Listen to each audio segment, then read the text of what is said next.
But it was an embarrassment to the president that much of the opposition to his program was coming from within the ranks of his own Democratic Party. And certainly the country was completely opposed to getting into the European war, World War I. Among the Republicans, a band of Midwesterners were vocal in their opposition to war and preparations for war, and voted against Wilson's so-called preparedness campaign right down the line. At this point, however, the mainstream factions of both parties were in favor of intervention, and they came together in a rather ominous-sounding organization called the League to Enforce Peace. Scary. The peace enforcers, who carried the endorsement of big business and all the progressive intellectuals, envisioned a world organization of nations which would hear all international disputes and judge according to their version of the law. Force would be used against so-called outlaw or rogue nations, sound familiar, who insisted that they would not submit. The evil idea of collective security was born. The program of the League to Enforce Peace prefigured the Wilsonian internationalism that would eventually get us into the war and set the stage for World War II. As America was slowly dragged into the European war and German submarine warfare made travel on the high seas problematic, President Wilson came out of the closet, so to speak, and began to come out as an advocate of open intervention. When the vote for and against war finally came, those who voted in the House of Representatives against the war resolution reflected the politics of the emerging anti-interventionist, anti-war coalition, which would retain its essential character for the next 40 years. 54 members of Congress voted against Wilson's war. 35 Republicans, 18 Democrats, and 1 socialist. Most of the Republican naysayers were Midwestern populists who hated big business, the Eastern establishment, and the government-business partnership that was then in the ascendant. Most of the anti-war Democrats were followers of William Jennings Bryan. But anti-war protests persisted, with the organizers being tarred and feathered, killed, or jailed.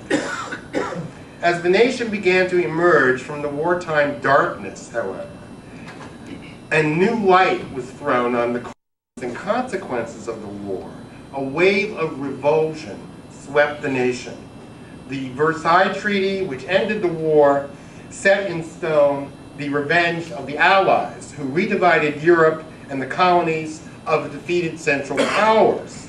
Instead of a war to make the world safe for democracy, which is how Wilson had sold it, the Great War was revealed as a crusade to make the world safe for the British and French empires. Wilson's League of Nations, which was just a watered-down version of the League to Enforce Peace, was defeated in the Senate, and the nation turned in on itself once again, happy in its splendid isolation, but not for long.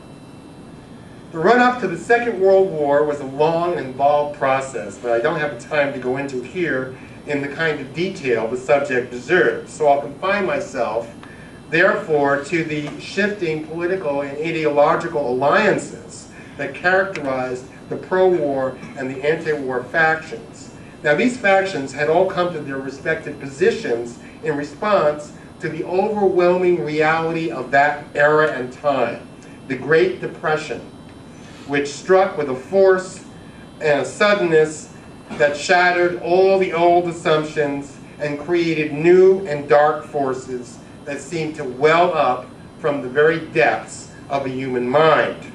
All across Europe, the rise of totalitarian movements of the right and the left dominated the political atmosphere. And here in the US too, the same dark shadows cast a pall over the political landscape. That's what happened last time. Enveloped in the long dark night of depression, President Franklin Delano Roosevelt looked for a way out. At first, he sought to spend his way out, to stimulate the economy and prop up the employment rate by a vast public works program. But there were limits to what he could do. There were only so many projects that could be conceived and funded. And besides that, there was the Supreme Court, which put a stop to his wildest schemes, such as the National Recovery Act, which would have regulated all prices and set in stone a kind of hierarchical corporatist system as a Mussolini's Italy almost. His legislative program at a near standstill and with depression deepening by the day, there was one sort of project, not exactly a public works project, but close enough, that could pull him out of the political trouble he found himself in. War. As Hitler overran Europe and the British Empire called out to its fellow Anglos to save the day, the pressure for the U.S. to intervene gathered strength. The war question became the pressing issue of the day. The economy was not talked about so much anymore, and the two sides squared off. On the pro-war side were the New Dealers, starting with the White House, which nonetheless had to keep its support for intervention under wraps, or at least not quite out in the open. That's because the American people were against intervention in World War II, right up until the day Japan attacked Pearl Harbor. But the president's supporters, his cabinet, and finally the president himself shortly revealed themselves as international events brought the Germans closer to British shores. Then there were the Anglophiles, including most of New England and the New York financial centers, which was heavily invested in the British war debt. That is, the big banks had loaned money to Great Britain during World War I and were still loaning it during World War II. So they owed, and if the British lost, they wouldn't get their money back. So there was a financial thing going on there. And besides, here in New England especially, we had close cultural and personal ties to England.